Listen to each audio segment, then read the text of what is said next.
ॐ भूर्भुवः स्वः तत्सद्वितुर्वरेण्यं भर्गो देवस्य धीमहि धियो यो नः प्रचोदयात्।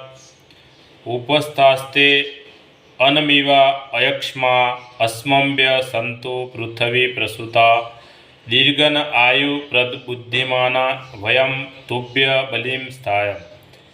हे मातृभूमि, अमे तारा खोळामां ज मोटा थईए छीए अने आरोग्यवर्धक पदार्थों प्राप्त करीए छीए। एटला माटे समय आवे त्यारे तारा माटे बलिदान आपवा पाछी पानी नहीं करीए। माता तो आपने फक्त जन्म आवे छे, परंतु मातृभूमि तो आपणुं लालन पालन पोषण और रक्षण करे छे। એ જ આપણને રહેવા માટે આશરો આપે છે। અન્ન, જળ, વાયુ, ફળ, ઔષધિ, વનસ્પતિ, પશુ, ધન બધું જ આપણને આ સ્નેહમયી માં પાસેથી જ મળે છે। એના સ્વાસ્થ્યપ્રદ સંરક્ષણ રહીને આપણે શારીરિક, માનસિક અને આત્મિક ઉન્નતિ કરીએ છીએ। એના અપાર ઉપકારોની કોઈ મર્યાદા જ નથી। એનું માતૃઋણ ચૂકવવાનો પ્રયાસ કરવો તે આપણું કર્તવ્ય છે।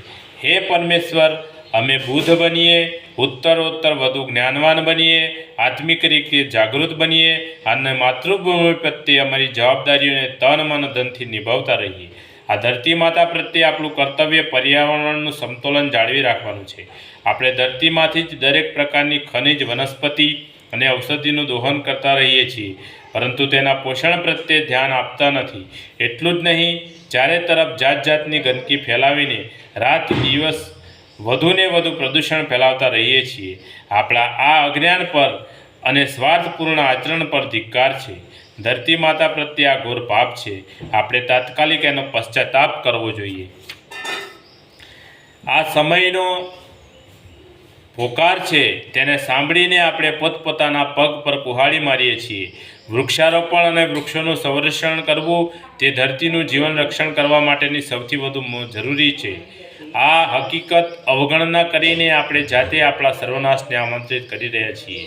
मातृभूमिना रक्षण माटे प्राणोनुं हसता हसता बलिदान आपी देवुं ते भारतना राष्ट्रभक्तोनी गौरवशाળી परंपरा रही छे।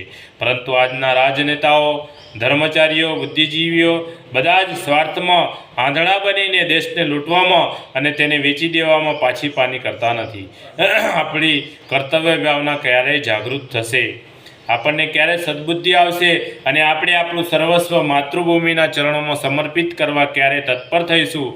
ભાવનાત્મક નવનિર્માણની જરૂરિયાતોનું મહત્ત્વ સમજનાર અને તેના માટે કંઈક ત્યાગ કરવાની હિંમત રાખનારા લોકો જ માતૃભૂમિનું આ ઋણ ચૂકવે છે।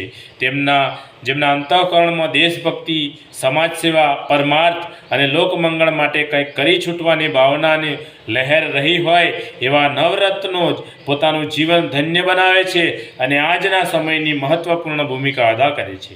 રાષ્ટ્રને આજે એવા સપૂતોની જરૂર છે કે જેઓ ધાર્મિકતાના સહારે ભાવનાત્મક નવનિર્માણના કાર્યોમાં જોડાઈ શકે।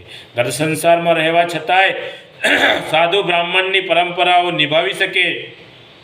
એનાથી જનમાનસનું શુદ્ધિકરણ થશે અને સદબુદ્ધિ તેમજ સત્પ્રવૃત્તિઓની સુગંધથી દેશને ખૂણે ખૂણે મહેકી ઉઠશે। પ્રાચીન કાળમાં ભારત દેવોપમ મનુષ્યો અને સ્વર્ગીય પરિસ્થિતિઓથી ભરપૂર હતું, કારણ કે દેશવાસીઓનું રાષ્ટ્રીય ચરિત્ર ઉચ્ચ કક્ષાનું હતું અને માતૃભૂમિ પ્રત્યેના કર્તવ્યોનું પૂરી પવિત્રતા અને ઈમાનદારીપૂર્વક પાલન કરવામાં આવતું હતું। વ્યક્તિગત સ્વાર્થનું રાષ્ટ્રીય હિત આગળ કોઈ મહત્વનું। જે માતૃભૂમિ આપણને બળ, બુદ્ધિ, દીર્ઘાયુષ, સુખ, સંપત્તિ સર્વ કંઈ આપે છે તેના પ્રત્યે આપણે કર્તવ્ય નિભાવવું જોઈએ। બોલીએ સદગુરુ ભગવાનનો જય। આજ કા આનંદનો જય। આદ્ય શક્તિમાં ગાયત્રી માતનો જય। પોતપોતાના માત પિતાનો જય। कुलदेवी मातनो जय। ओम गम गणपते नमः। पार्वती पतये हर हर महादेव हर।